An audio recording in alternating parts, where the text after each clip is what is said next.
হতদরিদ্র ভূমিহীন অসুস্থ চট্টগ্রামের চন্দনাইশের গিয়াসউদ্দিনকে সহায়তা দিয়েছে আমরা বিএনপি পরিবার। দুপুরে বিএনপির ভারপ্রাপ্ত চেয়ারম্যান তারেক রহমানের পক্ষ থেকে এই সহায়তা দেওয়া হয়।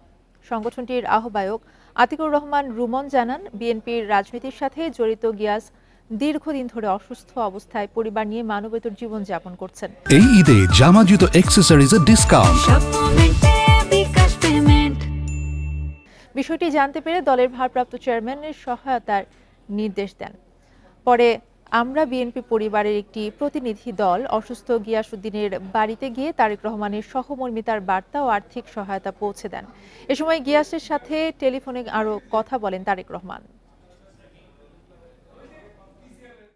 যেন স্বাচ্ছন্দ্যভাবে করতে হবে, কিছু পোশাক আশাকের প্রয়োজন আছে, এই জন্য এগুলো নিয়ে ওনার পাশে এসে দাঁড়িয়েছি এবং ওনার এই ছিন্ন যে ঘর বাড়ি আছে এটাকে আমরা একটু ঠিকঠাক করে একটা ঘর বাড়ি নির্মাণ করে দেওয়ার একটা বন্দোবস্ত চিন্তা ভাবনা করেছি।